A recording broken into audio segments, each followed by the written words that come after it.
most merciful. Assalamu alaikum students. Here is your biology teacher Shahid Ali.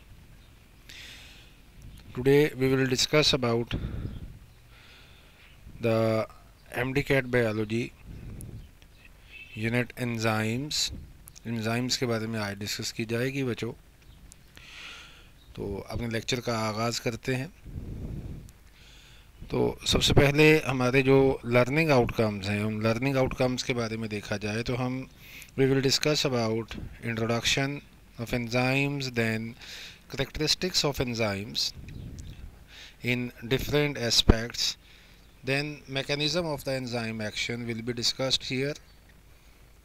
After that, factors affecting the rate of enzyme action, and after that the enzyme inhibition.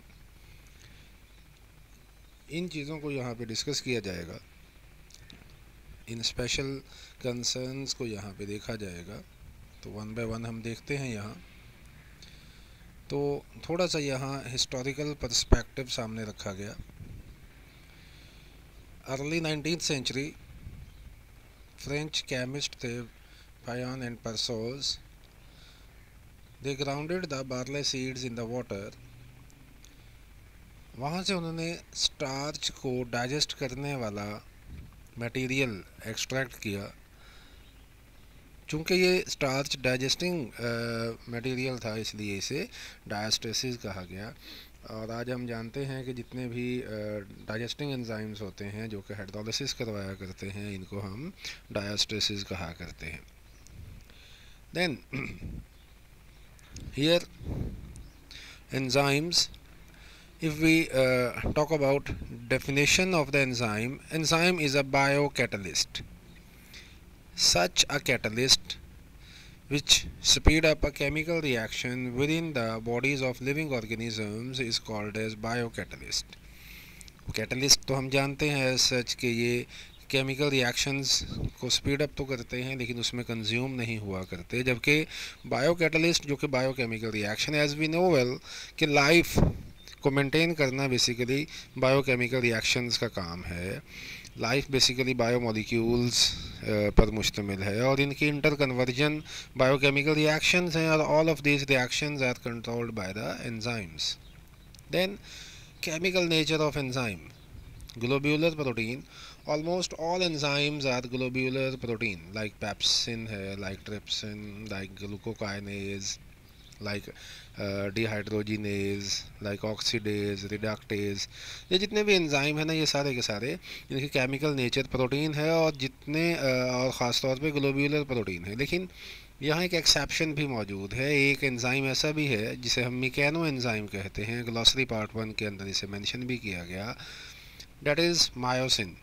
हमने पिछले lectures के अंदर देखा कि myosin basically structural protein है जो कि enzyme की स्ट्रक्चर और कॉन्ट्रैक्शन में इस्तेमाल होती है। मायोसिन हेड्स बनाया करती है, क्रॉस ब्रिजेस बनाया करती है, लेकिन इसके साथ साथ ये एक मिकैनो एंजाइम भी है, फाइब्रस प्रोटीन। तो केमिकल नेचर फाइब्रस प्रोटीन भी हो सकती है। तो एंजाइम्स खा ग्लोब्यूलर हो खा फाइब्रस हो तो प्रोटीन के बने होते हैं ज़्यादातर, लेकिन कुछ एंजाइम्स ऐसे भी हैं जो कि न्यूक्लियोटाइड्स या आरएनए इन नेचर हुआ करते हैं। इस तरह से इसकी बेस्ट एग्जांपल हमारे पास राइबोजाइम एंजाइम है जो कि राइबोसोम्स के अंदर पाया जाता है। और यहाँ ये पेप्टिडाइल ट्रांसफेरेज बेसिकली ये इसका काम के लिहाज से इसको नाम दिया गया, जो कि पेप्टाइड बॉन्ड बनवाने में प्रोटीन्स के अंदर एक अहम किरदार अदा किया करता है। तो ये केमिकल नेचर के अकॉर्डिंग बात की गई कि globular protein, fibrous protein and RNA. तो प्रोटीनेशियस और RNA nucleic acid in nature, जिसमें प्रोटीनेशियस जो है ना वो आगे मज़ीद 2 कैटेगरीज़ के हैं। ग्लोब्यूलर प्रोटीन जो कि 3 डायमेंशनल होंगे और फाइब्रस प्रोटीन जो कि 2 डायमेंशनल होंगे। तो ज़ाहिर बात है, हमने पहले भी पढ़ा, ग्लोब्यूलर प्रोटीन ये टर्शरी स्ट्रक्चर रखती हैं जबकि फाइब्रस जो है वो सेकेंडरी स्ट्रक्चर रखा करते हैं। Then a very simple concern, what is a substrate and a product? Substrate is any substance at which enzyme works, and after the enzyme action substrate is converted into the product.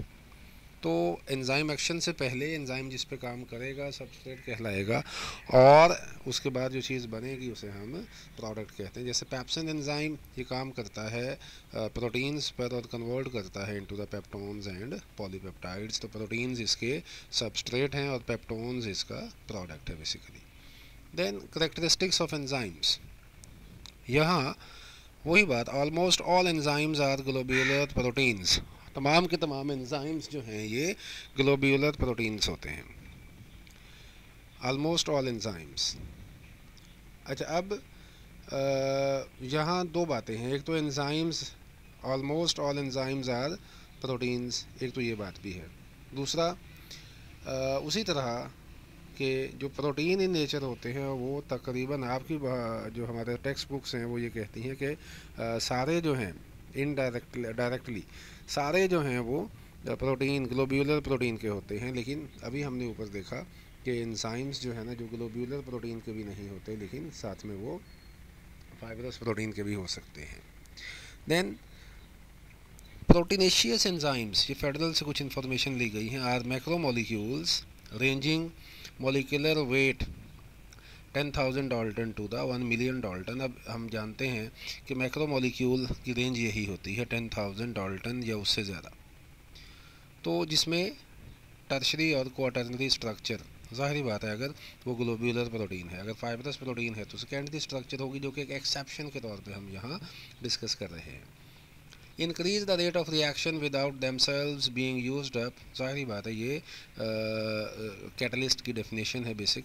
Only speed up chemical reaction but don't affect the equilibrium of reaction. Equilibrium पे फ़र्क नहीं पड़ेगा, speed up करेगा, forward direction में चलेगा, reverse direction में नहीं चलेगा। तो इक्विलिब्रियम पे इसका अफेक्ट नहीं आएगा, इक्विलिब्रियम मेंटेन रहेगा, लेकिन रेट ऑफ रिएक्शन को ये स्पीड अप किया करता है। Then their presence does not affect the nature और properties of end product, so they are substrate specific. ये अपने सबस्ट्रेट के अंदर स्पेसिफाइड हुआ करते हैं, क्योंकि प्रोडक्ट के साथ इसका कोई लेना देना नहीं होता। देन मज़ीद कुछ प्रॉपर्टीज़ के बारे में देखते हैं।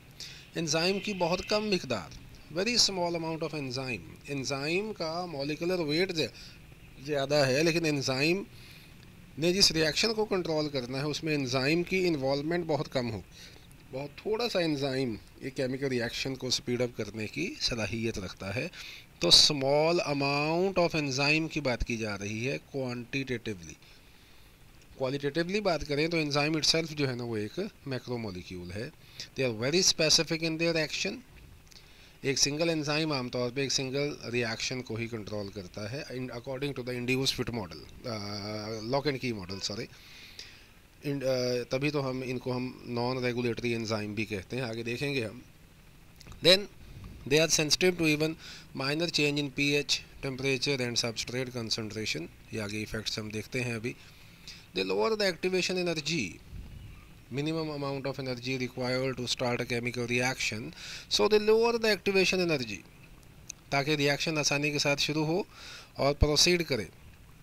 फिर enzymes can work in vivo, cells के अंदर, लाइफ के अंदर, लिविंग ऑर्गेनिजम्स के अंदर, as well as in vitro condition, test tubes के अंदर भी ये रिएक्शंस को कंट्रोल करने की सलाहियत रखते हैं। Some enzymes require a cofactor, याद रखिएगा सारे एंजाइम्स को कोफैक्टर दरकार नहीं होता। जैसे पेप्सिन एंजाइम है, आगे आएगा, तो पेप्सिन एंजाइम को कोफैक्टर या इस किस्म के बाकी एंजाइम्स को कोफैक्टर दरकार नहीं होता। तो कुछ एंजाइम्स ऐसे होते हैं जिनको कोफैक्टर दरकार हुआ करता है।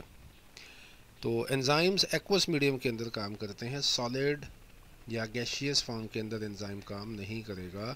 तो अगर मीडियम सॉलिड है तो एंजाइम वर्कआउट नहीं करेगा, मीडियम का लिक्विडिफाई होना ज़रूरी है। ये हम इंफॉर्मेशन है यहाँ पे। देन आगे चलते हैं, कोफैक्टर। जैसे अभी बात हुई कि कुछ एंजाइम्स को अपनी एक्टिविटी जनरेट करने के लिए नॉन प्रोटीन पार्ट की ज़रूरत पड़ती है। That non protein part is called as cofactor. Non protein organic है या इनऑर्गेनिक है ये अलग बात है, सिर्फ ये कही गई कि non protein part of enzyme, जो कि एंजाइम की प्रॉपर फंक्शनिंग के लिए दरकार होता है। आगे इसका अगर हम किरदार देखें तो acts as a bridge between enzyme and substrate, directly contributes to the chemical reaction. It also provides some sort of energy, chemical energy, ताकि रिएक्शन जो है ना उसे आसानी के साथ प्रोसीड किया जा सके. तो also provide some sort of energy. Cofactor के बारे में कुछ जनरल सी बातें. कोफैक्टर की टाइप्स, ये अहम एक कंसर्न है. इसके अंदर एक है जी prosthetic group, second one is coenzyme and third one is being the activator. Prosthetic group covalently attached है, जबकि ये दोनों जो कोएंजाइम हैं और एक्टिवेटर हैं ये दोनों loosely attached to the enzymes. यहीं से नेक्स्ट अगर हम बात को डिराइव करें कि प्रोस्थेटिक ग्रुप नॉन डिटैचेबल है, अलहदा नहीं हो सकता, जबकि ये दोनों जो है ना ये डिटैचेबल हैं, ये दोनों अलहदा हो सकते हैं.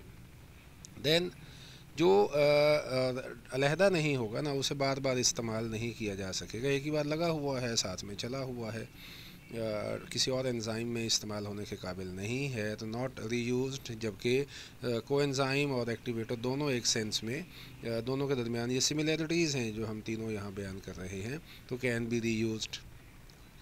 आगे प्रोस्थेटिक ग्रुप और coenzyme both are organic in nature, दोनों ऑर्गेनिक इन नेचर हैं. अब ये दोनों की सिमिलरिटी है, जबकि ये जो है ना इनऑर्गेनिक इन नेचर है और ख़ास तौर पे मेटल आयन है, कैटायन है, मेटल आयन है, पॉजिटिव आयन है, सोडियम आयन है, पोटाशियम आयन है, मैग्नीशियम है, कॉपर है, जिंक है.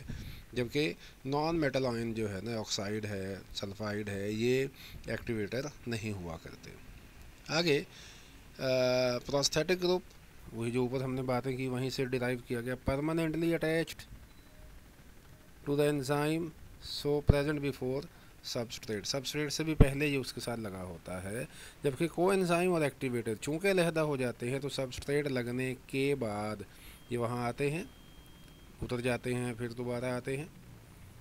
प्रोस्थेटिक ग्रुप, इसकी अगर हम मिसालें देखें तो आयरन कंटेनिंग पोरफायरन रिंग, ये पोरफायरन रिंग क्लोरोफिल के अंदर भी पाया जाता है. ये साइटोक्रोम्स के अंदर भी, जो कि इलेक्ट्रॉन ट्रांसपोर्ट चेन में पाए जाते हैं in the respiration and in the photosynthesis light reaction. इसी तरह जो हीमोग्लोबिन का हीम ग्रुप है वो भी बेसिकली ये आयरन कंटेनिंग ही है और ये प्रोस्थेटिक ग्रुप है. Then coenzyme are basically the derivatives of vitamins. ATP है, एफएडी पॉजिटिव है, एनएडी पॉजिटिव है, तो ये ऑक्सीडेजेस और रिडक्टेजेस है बेसिकली. तो एफएडी पॉजिटिव ये बेसिकली ऑक्सीडेज है जो कि ऑक्सीडेशन करवाएगा. अच्छा जी, इसी तरह एक्टिवेटर जो हैं ये मेटल आयन्स हैं बेसिकली. यहाँ पे इनके एग्जांपल्स के बारे में भी यहाँ मेंशन किया गया. तो detachable cofactor which is inorganic metallic ion, तो ये एक्टिवेटर कहलाता है. देन यहाँ पर सबस्ट्रेट और एंजाइम के बारे में, ये जो फिरोज़ी कलर का है ये बेसिकली एंजाइम है. ग्रीन कलर जो है ना ये सबस्ट्रेट है. जब आकर यहाँ फिक्स हुआ तो कोफैक्टर के बगैर यहाँ रिएक्शन प्रोसीड नहीं हो पाएगा, इस साइड के बगैर रिएक्शन प्रोसीड नहीं हो पाएगा. तो जैसे ही ये सारा सर्किट पूरा होगा तो इसके बाद सबस्ट्रेट प्रोडक्ट में तब्दील हो जाएगा. तो एंजाइम एंड कोफैक्टर रीयूज़ होते हैं. एंजाइम भी रीयूज़ होता है, कोफैक्टर भी रीयूज़ होता है, यानी कि दो टाइप्स तो रीयूज़ होती हैं ना. तो इन दिस सेंस यहाँ पे इस बात को एलेबोरेट किया गया. देन यहाँ एक बड़ा अहम कंसर्न है apoenzyme and hollow enzyme. Enzyme का अभी हम जो बात कर रहे थे, जो प्रोटीन पार्ट है,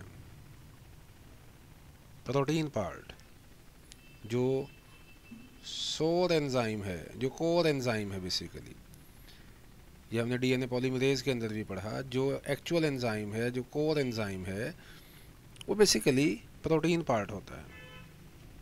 अब वो एंजाइम्स जिनमें नॉन प्रोटीन पार्ट भी दरकार होता है, तो अब ये जो कोर एंजाइम बचा है, जो प्रोटीन पार्ट बचा है जो कि इनएक्टिव है, इसे हम एपो एंजाइम कहेंगे, साथ में कोफैक्टर ऐड कर देंगे तो ये हॉलो एंजाइम बन जाएगा.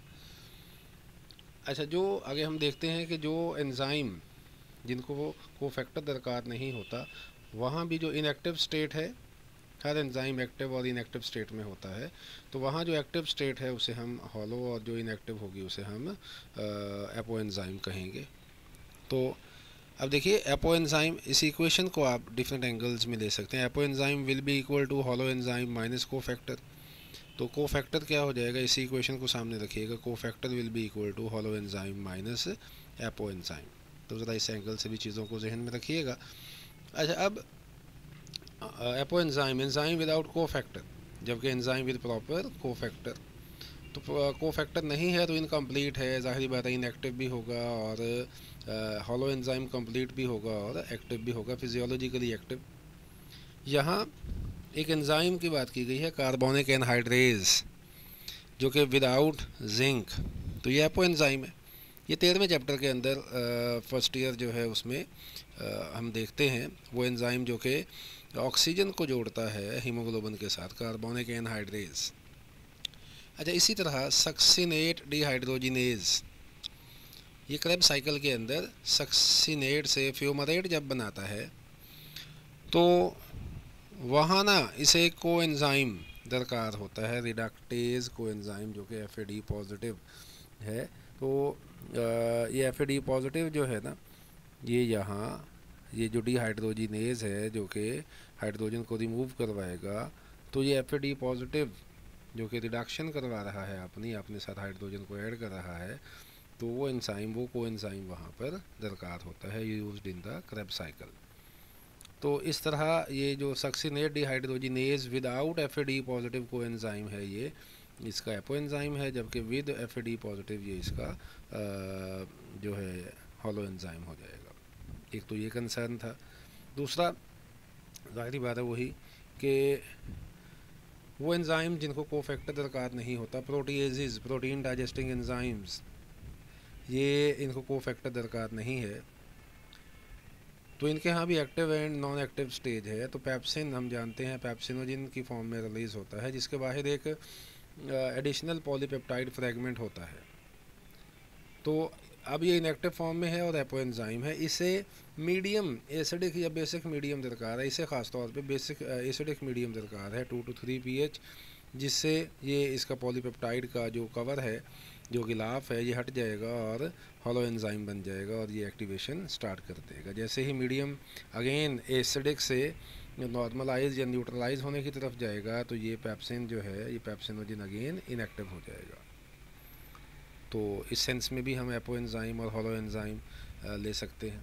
देन आगे location of enzyme, very simple, they are present at the site of production और at the site of working place. तो साइटोप्लाज्म में बहुत सारे एंजाइम्स होंगे जो कि यहाँ ग्लाइकोलाइसिस जैसे केमिकल रिएक्शंस को कंट्रोल करते हैं, अदरवाइज़ ये डिफरेंट ऑर्गेनेलीज के साथ भी एसोसिएट करते हैं, जैसे फोटोसिंथेसिस के क्लोरोप्लास्ट में है, एरोबिक रेस्पिरेशन के माइटोकॉन्ड्रिया में है, इसी तरह बाकियों के साथ भी ये कंसर्न देखा जाता है।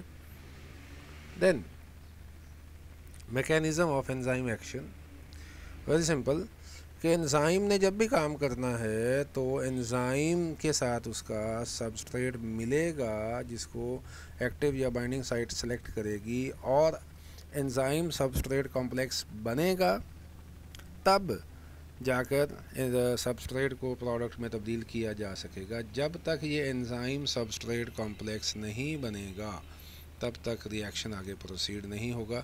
तो इसकी फॉर्मेशन का ज़िम्मा एंजाइम की एक्टिव साइट के अंदर एक ख़ास जगह होती है जिसे बाइंडिंग साइट कहते हैं, उसके ज़िम्मे ये काम होता है। तो ये मैकेनिज़्म। देन हमारे सेल्स के यहाँ बहुत सारे रिएक्शंस ये सीरीज़ के अंदर होते हैं। इन सीरीज़ ऑफ केमिकल रिएक्शंस जो कि कंट्रोल किए जाते हैं by the series of enzymes जो कि प्रिसाइज मैनर के अंदर मौजूद होते हैं, ऐसे केमिकल रिएक्शंस को हम मेटाबॉलिक पाथवे कहते हैं। जैसे ग्लाइकोलाइसिस है, क्रेब साइकिल है, इसी तरह केल्विन साइकिल है, तो ये सारे मेटाबॉलिक पाथवे हैं।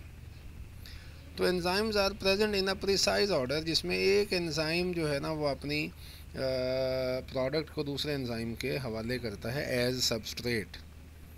तो एक एंजाइम की प्रोडक्ट दूसरे एंजाइम की सबस्ट्रेट के तौर पे काम करेगी, और ऐसे रिएक्शंस को कंट्रोल किया जाता है by a mechanism which is called feedback mechanism. जिसमें सिस्टम की प्रोडक्ट सिस्टम को तेज़ या स्लो करने की सलाहियत रखा करती है। इसमें दो कंसर्न हैं, ये देखिएगा। एक ये है कि अगर यहाँ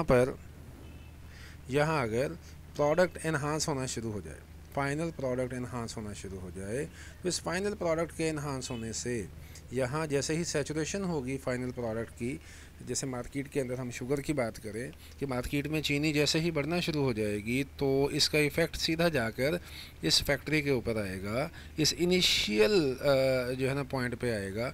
यहाँ से अब इसकी सिंथेसिस, इसकी प्रोडक्शन जो है ना ब्लॉक की जाएगी। अगर मार्केट के अंदर चीनी ज़्यादा है, ग्राहक कम है, इसी तरह फाइनल प्रोडक्ट अगर ज़्यादा है तो यहाँ जो है ना बेटे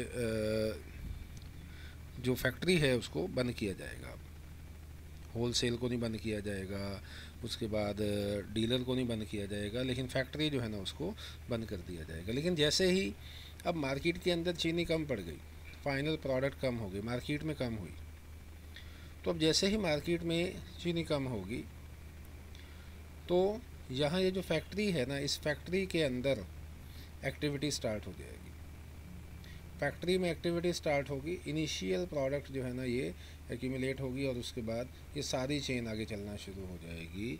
तो यहाँ पर यही सिलसिला जो है ना वो देखने को मिलेगा। इसे हम कहते हैं जब फाइनल प्रोडक्ट कम हो जाए तो यहाँ से इनिशियल प्रोडक्ट जो है ना यहाँ से सिग्नल आना शुरू हो जाएगा। इसे हम कहते हैं प्रीकर्सर एक्टिवेशन। तो सिंथेसिस शुरू हो जाएगी, चेन चलना शुरू हो जाएगी। लेकिन जैसे ही फाइनल प्रोडक्ट ज़्यादा होगी तो यहाँ से सिग्नल जाएगा और इस फैक्ट्री को क्लोज़ करवा दिया जाएगा। At the initial step it is called as feedback inhibition. इसी बात को हम यहाँ देखते हैं कि feedback inhibition occurs when final product is accumulating, occurs when final product is decreasing. अच्छा जी, आगे होता क्या है इसमें, affinity of enzyme with substrate is lowered feedback inhibition के दौरान, और प्रीकर्सर एक्टिवेशन के दौरान affinity of enzyme with substrate is increase, जिसकी वजह से रिएक्शन आगे प्रोसीड होना शुरू हो जाया करता है। तो ये एक बात यहाँ पे इस से ये हमने यहाँ से डिराइव की है, जिसमें ये फीडबैक इनहिबिशन, ठीक है, जिसे हम नेगेटिव फीडबैक भी कहते हैं, और फीडबैक प्रीकर्सर एक्टिवेशन जिसे हम पॉजिटिव फीडबैक भी कहा करते हैं। और ये इनिशियल और ये फाइनल प्रोडक्ट के दरमियान में यहाँ पर जितने भी स्टेप्स आएंगे, जैसे ग्लाइकोलाइसिस में देखें तो 10 स्टेप हैं, तो पहले और 10वें आखिरी को छोड़कर बीच में जो 8 स्टेप्स आते हैं, 8 प्रोडक्ट्स आती हैं, वो सारी की सारी इंटरमीडिएट सब्सटेंसेस कहलाएंगे।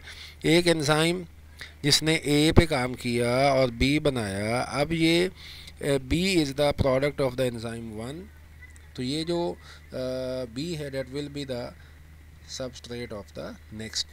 तो इस तरह से हैंड ओवर किया जाता है, इस तरह, इसलिए प्रीसाइज मैनर के अंदर एंजाइम्स का होना मौजूद है। Then another concern, active site, enzyme का थोड़ा सा हिस्सा जो कि रिएक्शन में पार्टिसिपेट करता है उसे हम एक्टिव साइट कहते हैं। एंजाइम्स जो भी ग्लोब्यूलर प्रोटीन्स हैं वो 3 डायमेंशनल होंगे, जानते हैं हम, 3D होंगे। तो कैटालिटिक एक्टिविटी ऑफ एंजाइम ये इसकी एक्टिव साइट के अंदर मौजूद होती है, काम करने की सलाहियत। Active site basically is a definite charge bearing site of an enzyme, enzyme की चार्ज बेयरिंग साइट है। अब एंजाइम और एक्टिव साइट और सबस्ट्रेट के दरमियान एक कनेक्शन क्रिएट होता है जो कि नॉन कोवलेंट होता है, आर्जी होता है, टेम्परेरी होता है, जो कि हाइड्रोजन बॉन्डिंग भी हो सकती है या हाइड्रोफोबिक इंट्रैक्शन भी हो सकता है। तो ये चार्ज जो एक्टिव साइट का है और एक्टिव साइट की जो शेप है, ये बेसिकली चंद amino acid, few amino acid, enzyme तो एक मैक्रो मॉलिक्यूल है लेकिन एक्टिव साइट चंद एक अमाइनो एसिड पर मुश्तमिल होती है। ये फेडरल से ली गई इन्फॉर्मेशन है, 3 से 12 अमाइनो एसिड्स इसके अंदर हो सकते हैं। अब ये एक ही जगह पे नहीं होते, पॉलीपेप्टाइड चेन में बिखरे हुए होते हैं, लेकिन जब सेकेंडरी और टर्शियरी स्ट्रक्चर बनती है ना, फोल्डिंग बैक, फोल्डिंग अपॉन होता है, तो ये जो जितने भी एक्टिव साइट बनवाने वाले अमाइनो एसिड्स हैं ये एक दूसरे के पास आ जाया करते हैं ग्लोब्यूलर सिमेट्री के अंदर, ग्लोब्यूलर सिमेट्री ऑफ एंजाइम। जैसे active site of aldolase enzyme जो कि ग्लाइकोलाइसिस में इस्तेमाल होता है, तो इसमें glycine, histidine and alanine amino acid, 3 amino acids हैं इसके अंदर। तो एक्टिव साइट में बड़े कम एंजाइम पाए जाते हैं, फ्यू अमाइनो एसिड्स पाए जाते हैं एक्टिव साइट के अंदर। ये यही दिखाया गया यहाँ पे कि यहाँ 3 जो है ना वो अमाइनो एसिड्स हैं एक एंजाइम की एक्टिव साइट के अंदर। ये अलग अलग जगहों पे हैं, लेकिन जब फोल्डिंग और ओरिएंटेशन की गई तो यहाँ ये इस तरह से ये सारे एक दूसरे के पास आकर एक एक्टिव साइट जो है ना उसको जनरेट करवा दिया। Then regions of the active site, एक है इसके अंदर बाइंडिंग साइट। इसका काम recognition and binding of the proper substrate, पहचानना भी है और बाइंड भी करवाना है हाइड्रोजन बॉन्डिंग या हाइड्रोफोबिक इंट्रैक्शंस के ज़रिए। उसके साथ साथ help to form enzyme substrate complex. जब तक ये नहीं बनेगा रिएक्शन आगे नहीं चलेगा। जब जैसे ही ये बनेगा फ़ौरन कैटालाइटिक साइट एक्टिवेट हो जाएगी। अब कैटालाइटिक साइट ये सेकंड रीजन है, अगर एक्टिवेट हुई तो सबस्ट्रेट से प्रोडक्ट बनेगा, अगर एक्टिवेट ना हुई तो सबस्ट्रेट से प्रोडक्ट नहीं बनता। तो regions of active site. Then models of enzyme action, important concern is there। 1890 M.L. Fisher proposed this model that shows the homology of enzyme action with lock and key, not the homology but analogy, having the same structure functional concern but different origin and different nature, that is called as analogy।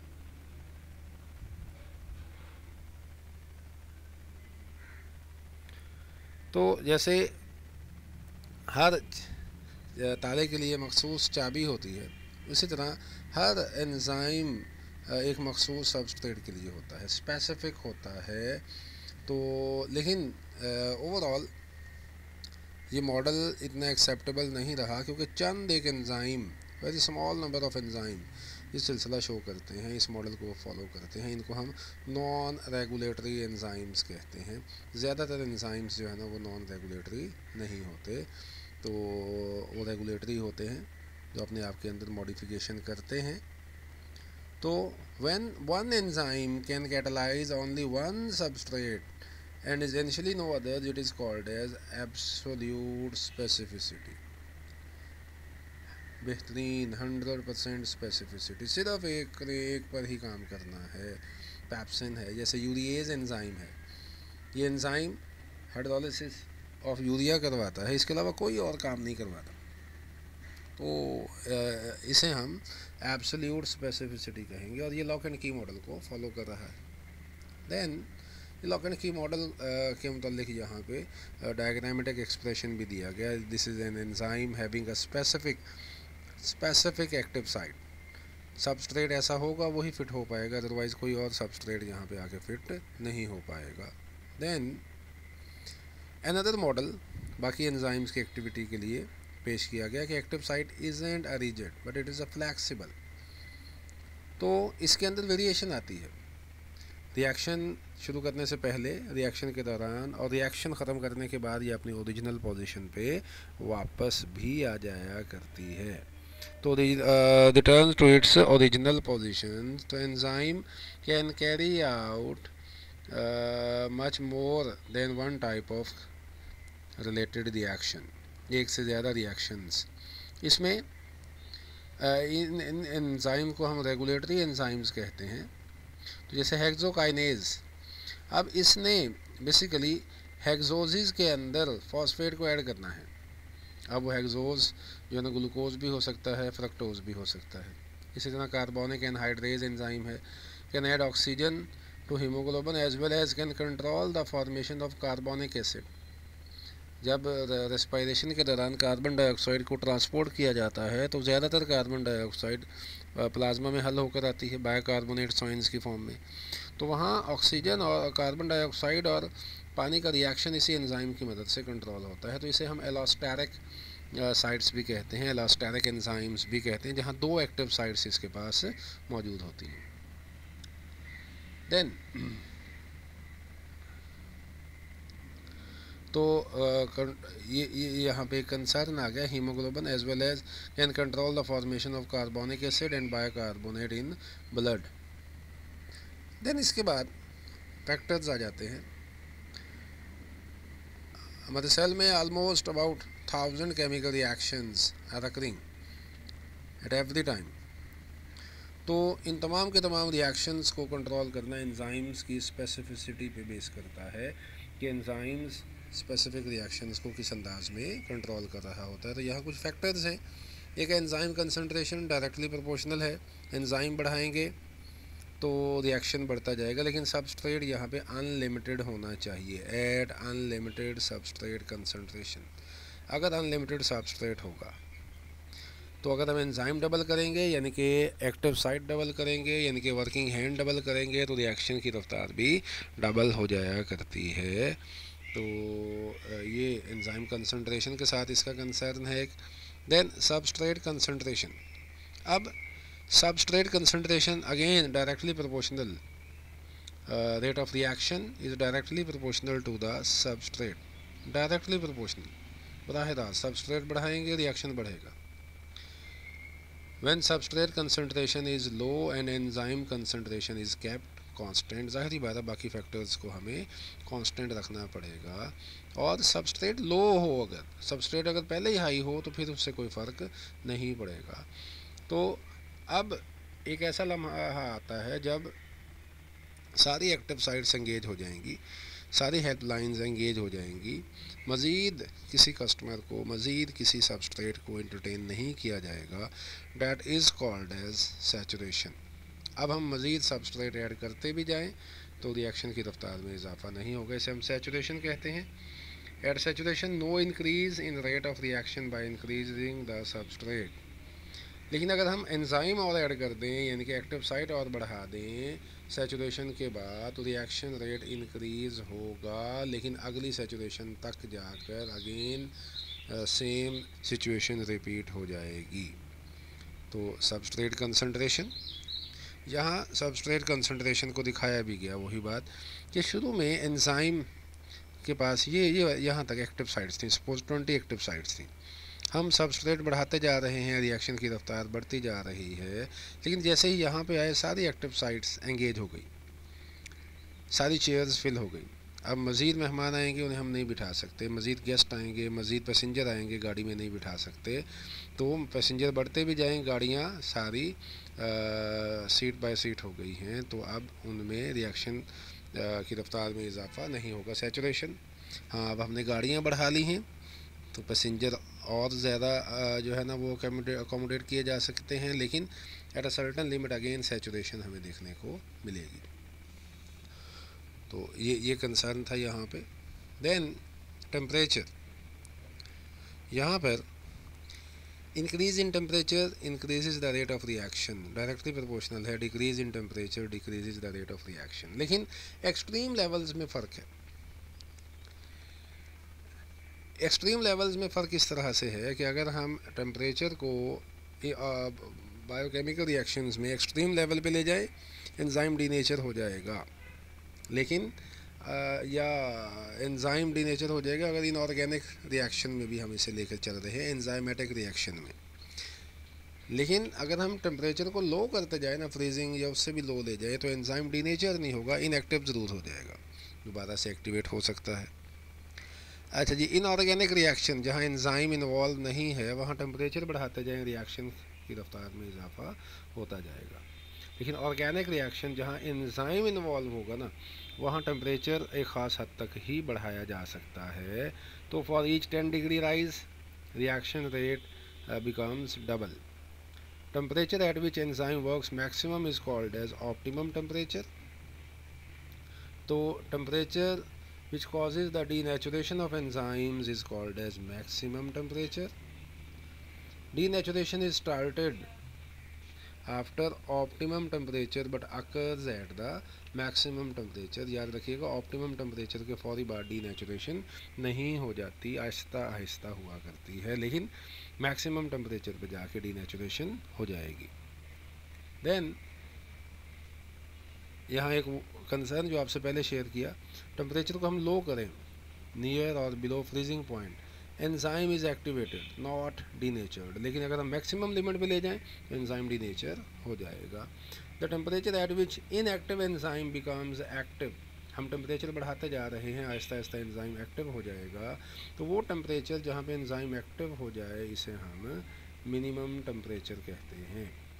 अब यहाँ इंसान की या किसी भी जानवर की body के अंदर ऑप्टिमम टेम्परेचर यूनानिमस होता है सभी एंजाइम्स के लिए, लेकिन ऑप्टिमम पीएच वेरिएबल होती है सभी एंजाइम्स के लिए। अच्छा, फिर आगे इंसान की बॉडी का जो ऑप्टिमम टेम्परेचर है वो 37 टू 38। इवन होम्योस्टेसिस के चैप्टर में ये 36.1 टू 37.8 इसकी रेंज भी लिखी गई है। Bacteria living in the hot springs have maximum temperature 70 degree Celsius और मोर। जैसे आर्ची बैक्टीरिया आपने पढ़े हॉट स्प्रिंग्स में रहते हैं 120 डिग्री सेल्सियस, ये इनका ऑप्टिमम टेम्परेचर हो सकता है। देन डीनेचुरेशन, हम टेम्परेचर बढ़ाते हैं तो ज़ाहिरी बात है वाइब्रेशन बढ़ती है, वाइब्रेशन से कोलिजन बढ़ता है। ये कोलिजन अगर ज़्यादा हो जाए तो वो जो ग्लोब्यूलर स्ट्रक्चर बनाने के लिए जो सेकेंडरी और टर्शरी स्ट्रक्चर्स में फोल्डिंग और बॉन्ड्स हैं वो टूट जाएंगे, नतीजा एंजाइम डीनेचर हो जाएगा। ग्लोब्यूलर स्ट्रक्चर तबाह होने से एंजाइम डीनेचर हो जाया करता है। ये वो ग्राफ है जहाँ से चीज़ों को हमने अखज़ किया। तो ये for every 10 degree rise reaction will be doubled, here 37 degree Celsius is the optimum. ये normal curve for inorganic reactions, inorganic reactions में बढ़ाते जाएं टेम्परेचर, रिएक्शन की रफ्तार में इजाफा होता जाएगा। हाँ, वो जिस कंटेनर में हो रहा है वो कंटेनर की कैपेसिटी कितनी है। बॉयलर आप अक्सर सुनते हैं ना, फट गया है, तो टेम्परेचर बढ़ाते गए तो वहाँ पानी गर्म होता गया, वेपर्स बढ़ते गए, लेकिन एक कैपेसिटी पे जाके वो ज़ाहिरी बात है फट भी जाता है। Then pH, very narrow range of pH, क्योंकि 2 से 3 पीएच होगा ना तो ये 1000 टाइम्स का फ़र्क आएगा। तो बहुत ज़्यादा पीएच जो है ना उस पर डिपेंड करता है। नैरो रेंज पे एंजाइम काम करते हैं।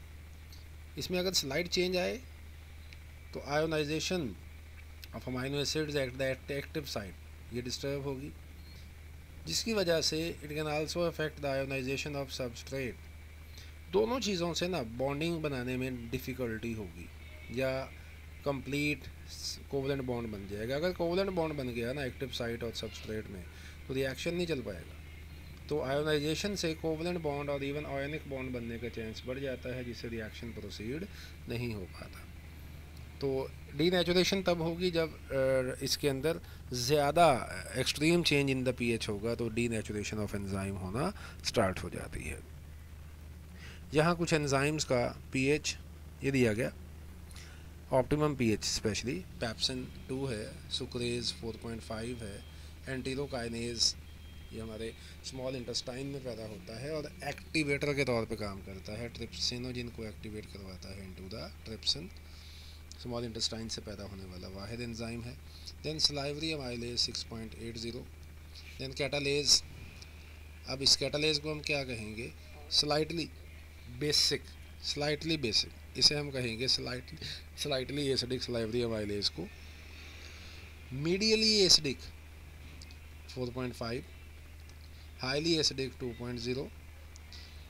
काइमोट्रिप्सिन को हम कहते हैं neutral to slightly basic, neutral to slightly basic ये कहा जाएगा इसे। तो इस तरह से हम इनका कंपैरेटिव एनालिसिस हम ले सकते हैं।